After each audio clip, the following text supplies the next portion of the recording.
taxi drivers, but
if you're looking for a retro adventure ride, then don't overlook the XTZ750.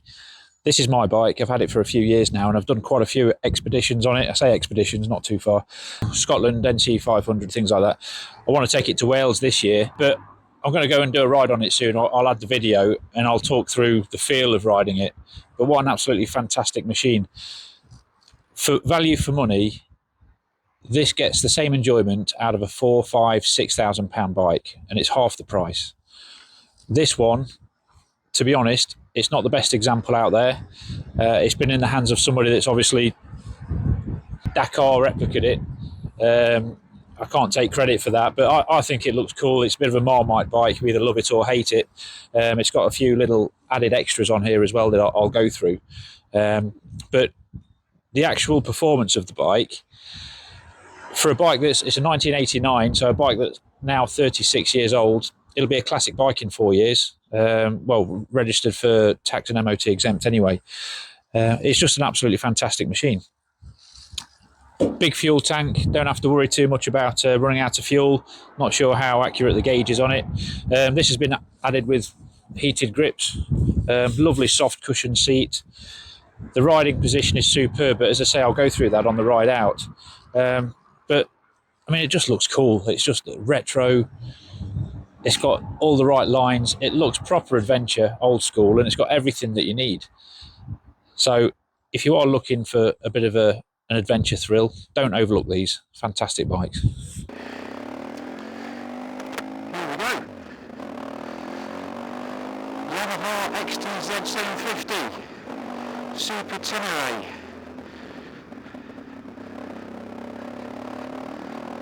Absolutely cracking bike with I don't know if you can see off the camera. The riding position, it's so upright, nice straight back, and quite high. More Farquhars might struggle with the height of this bike, but once you're on it and it's moving, you can sit up nice and tall, you can see over the hedges.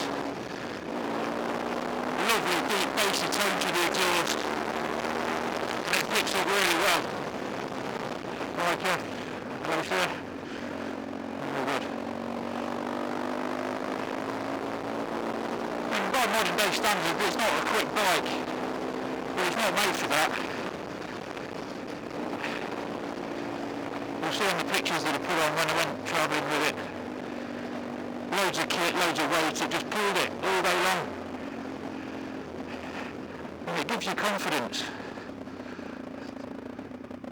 The gear change quite close ratio.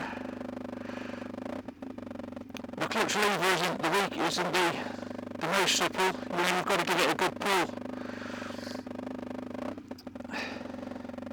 You might even say it's a little bit on the stiff side, but whether that's just this bike or that's common with them, I don't know.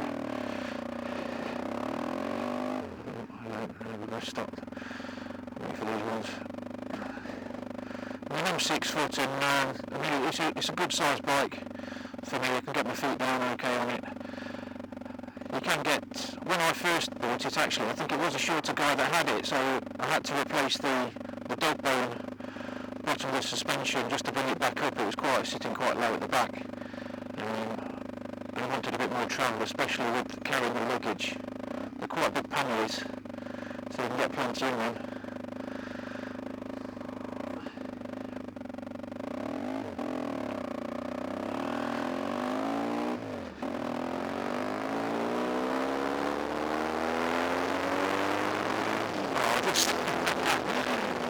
It just sounds epic. As I say, it sounds like the bigger discs on the front of this, so a little squeeze of the front brake and it does pull it up quite well. Just the back brake, just to tidy your riding up. But honestly, you could go down, hands free, just sit there.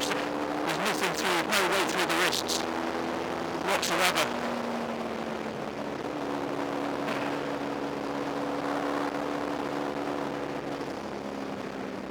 This guy's bowling on us, gives us a bit of open road. I'm not going to take it too far today, even though I would like to, but I'm a bit short on time today and also it's a little bit chilly. Just thought I'd come and do a little ride out for the video.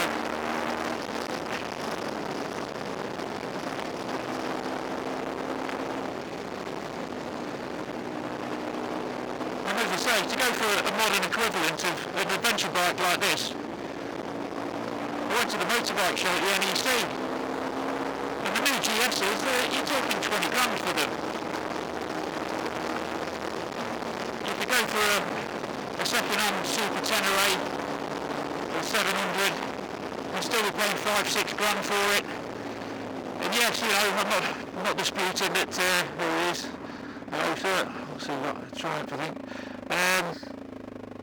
I'm not disputing it's probably going to be a nicer ride. It's going to be a bit more user friendly. And the risk of breaking down might be a little bit lower, but can it give you as much fun as this?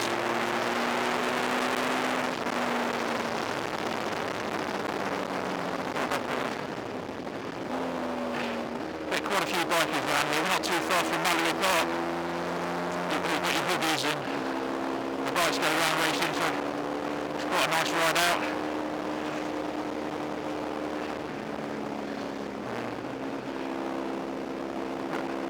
But back to this one, I mean, as I said before, it's not the tidiest of examples, but I don't want it to be really. I'm not too precious about this one, so if it does want to lie down like it did when I was in Scotland, I'm not too worried about it. It's still presentable, it's eye-catching. And so many people when I was in Scotland, everybody was on the Multistradas, the GS's, the Tigers, and this one stood out. I had so many people come over to me, just wanted to have a conversation about it. And I don't think it's just the colour, don't get me wrong, it's not just the garish yellow and blue. I think it's just the bike in general. There we go, some more bikers here, look.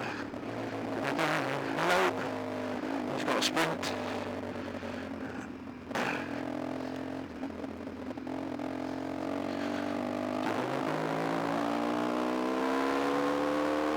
The tone of the engine is absolutely unbelievable. Got such a smile on the face. Let's have a look. I was riding an old classic bike yesterday with right foot gear change, so I'm just going to tune myself back into the left foot gear change.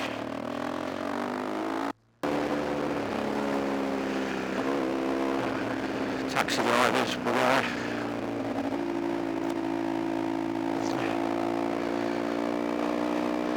There's not a fuel gauge as such, but I think, actually I need to check there's a temperature sender as well, that doesn't seem to be working.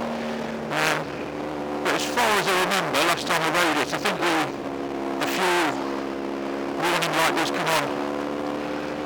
But every now and again I'm just going to chuck a bit more in it, just it's got a massive tank.